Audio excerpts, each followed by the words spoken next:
Hello everybody and welcome back to Costume Quest. Last video we absolutely pummeled Dorsilla, and believe it or not, she is not the final boss of the game. We have to speak to her again to fight another battle, so I went ahead and did all the preparations in the last video. I'm going to keep the knight, vampire, and unicorn costumes on.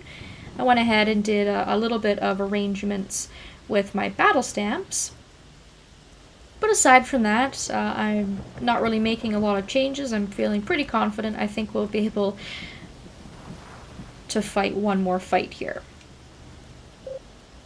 Where's my brother? Don't bother me right now unless you want an even bigger fight on your hands. Sounds good to me. We're ready for a fight. Agreed. The possibility exists, however, that we could be more ready. So this is basically just warning you that if you want to make last-minute preparations, now's your chance to do so. I'm not leaving here without my brother. Bother me one more time and you will have a fight on your hands that is, in a word, big. Alright, Dorsilla, let's have it. I'm not leaving here without my brother. We can't just leave Reynold behind after chasing him this whole time, of course. This is embarrassing. The failure of all your hopes and dreams? No, having to call for backup. I summon the voracious, the insatiable, cadaverous Big Bones.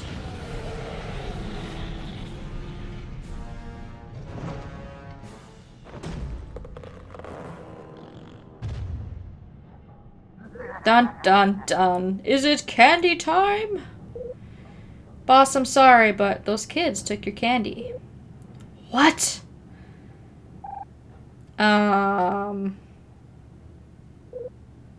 Beep. Message forwarded. Hey look, it's our speaker that Dorsilla's brother gave to us. He did say that would come in handy, didn't he? Beep. Dorian, it's me, Dorsilla. Listen, you don't have to worry about me. I'm only hanging out with these idiot monsters long enough to trick them into taking me back. Once I'm in, I can easily use my powers to get rid of Big Bones. Then I will be the ruler, not Big Bones, that fat loser. Beep. Uh-oh. That's inadmissible.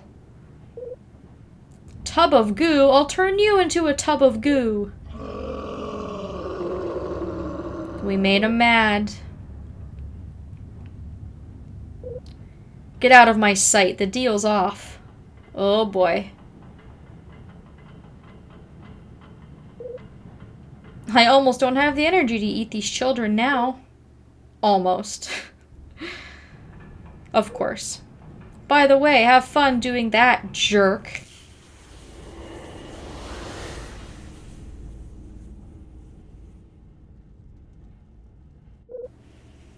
I'll just work up more of an appetite this way. Kids, have no fear, you'll like it in my stomach. It smells great in there. I just ate a bunch of bacon. I do love bacon. So it almost seems like she buffed us or something like that, but as far as I know, there's no noticeable difference. Like, we don't get any sort of advantage to fighting this guy. So just like Dorsilla, he has 4,000 HP, he's level 20, so he's got the same sort of stats as Dorsilla, but this guy hurts. He is very, very, very offensive in terms of attacking. Offensive, I should say. So, if you weren't thinking that you needed the unicorn or another character that heals like Lady Liberty or the vampire in the last fight with Dorsilla, I would definitely recommend using it here. Because this fight is going to take us a little bit longer than our fight with Dorsilla. And he has attacks that are unblockable, that hurt a lot. His normal attacks will target all of our party members, as you can see there. And he has the ability to do a lot of harm to us. So again, I'm going to keep my healing abilities at the ready for when I need them.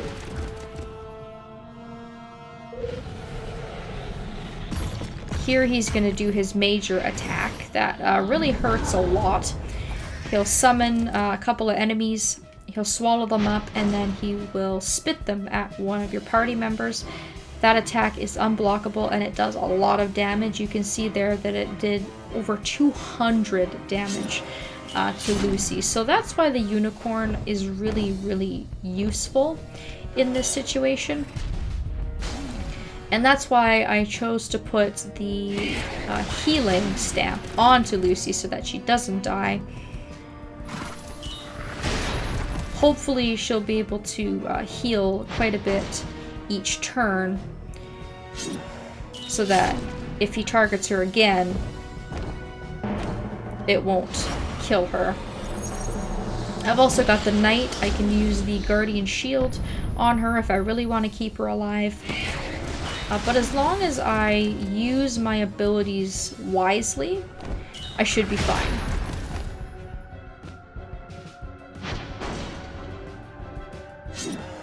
So this is really just slow and steady, just trying to keep myself as healthy as possible, as healed as possible.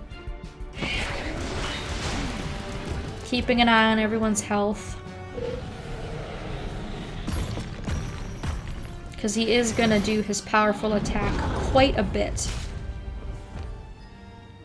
Oof.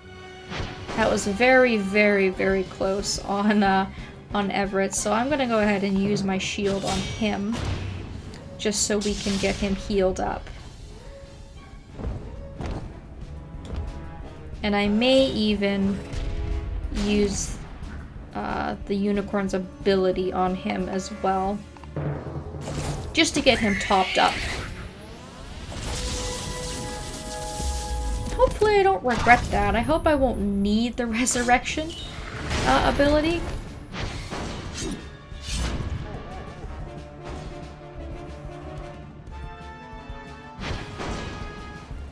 And when he gets down to about 1,000 health, he'll kind of go into a bit of frenzy mode, and he's going to get much, much stronger. So we have to be prepared for that. And here it is now. He's going to eat a bunch of candy, and he's going to have like a sugar rush, kind of. And he's going to go completely berserk. So his attacks are going to hurt even more now.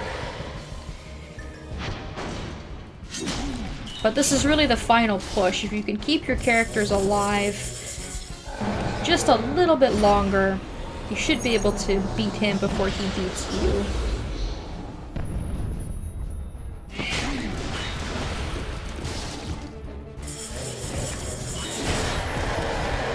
But you can see even that basic attack now is just brutal. It is doing a lot of damage.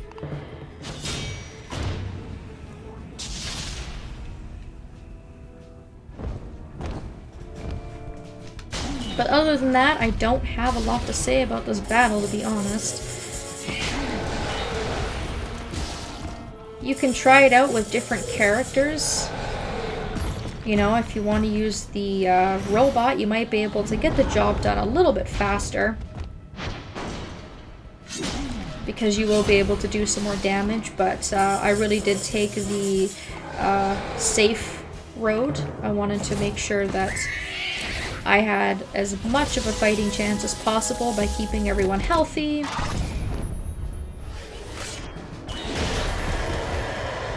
I should also mention that there is a stamp that you can use on a character that will automatically resurrect them after a certain number of turns, and you can use that as well if you're having difficulties with this, or if that's just another strategy that you want to use. But there we are. He knocked down Everett, but we got him back up. We finished the fight with all 3 party members alive. And that is Big Bones taken care of. And Dorsilla. And now we get to return all the candy that they stole.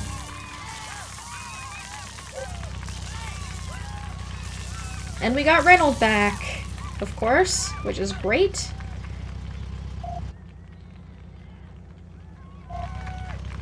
Can we make a pact? Can we promise to do this every Halloween? Yes. Yes. No. Maybe.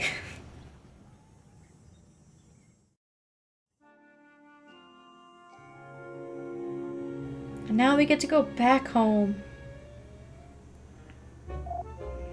Okay, Lucy and Everett, I called both of your parents. And they both said it's fine if you stay over. Awesome. We finally get to eat some candy. I wonder if they're as happy as I am about their kids making friends. Mom!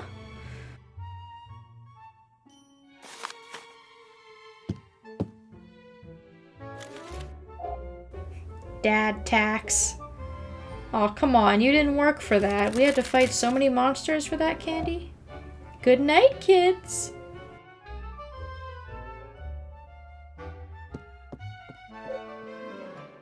Let's get back to business. And now they're all gonna pick their favorite candies out of the choice here. So we finally get to reap all the rewards of their hard work. And that's pretty much happily ever after. And you can see there the black cat on the roof. I'm pretty sure that's Dorian. Because we remember that Dorian first appeared to us as the cat in this first level. Which is a pretty cool callback. Not really sure what happened to Dorsilla. Maybe she just up and left. I don't know. But that's it. So a really fun, short and sweet game. Really, really fun. It's taken me about a month to record this, and the good thing about it is that I should actually be able to upload this close to October. So it would be sort of neat if it just lined up that I got to record this and upload it close to Halloween. So I hope you guys enjoyed this. Like I said, I played the second game first. So I would be more than happy to play the second costume quest if any of you are wanting to see that. It's a longer game. They definitely put more levels and more things into the second game, I guess because it's a sequel. But overall, it's the same. It's the same gameplay. There's a couple of things that are a little bit different. Obviously, the story is different, but they have some different game mechanics. They've got different costumes. So if you guys want to see that, then be sure to let me know. That might be a Halloween 2020 thing. But no promises. This game is the perfect length. It's not too short, it's not too long. I think this is going to be about 17 parts, which is great. The battle system does get a little tiring if you've been at it for a long time. Like sometimes I would play this game and record about 3 hours at a time, and after a while it became a little bit much, but classic turn-based RPG.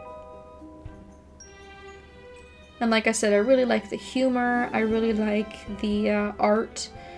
It's a very cute, colorful, just really fun game. And I hope that you guys enjoyed it as much as I did. Now that we're back on the main menu, you can see that there is another part of the game called Grubbins on Ice, and this is basically a DLC to the first game that was added quite a while after it had come out. I do believe that I own it automatically just because I own the base game, so I'm going to look into that and I will probably play it. I don't have any intentions of doing it at the moment, just because I completely forgot about it. I was so focused on the main game that I forgot that there was a second kind of part to this. So I'm going to go ahead and check it out. I've never actually had a look at it to see what kind of content is there. But if it adds anything to the story, or it's long enough that I think it would be really fun to add in, then I will definitely do that. But until next time, that is it for me. I hope that you enjoyed. Please give me your feedback on whether or not you'd like to see the second costume quest, because like I said, I'd be more than happy to do that at some point. Thank you also very much for your support on the project, and I will see you in whatever it is that I choose to play next. Take care, everyone.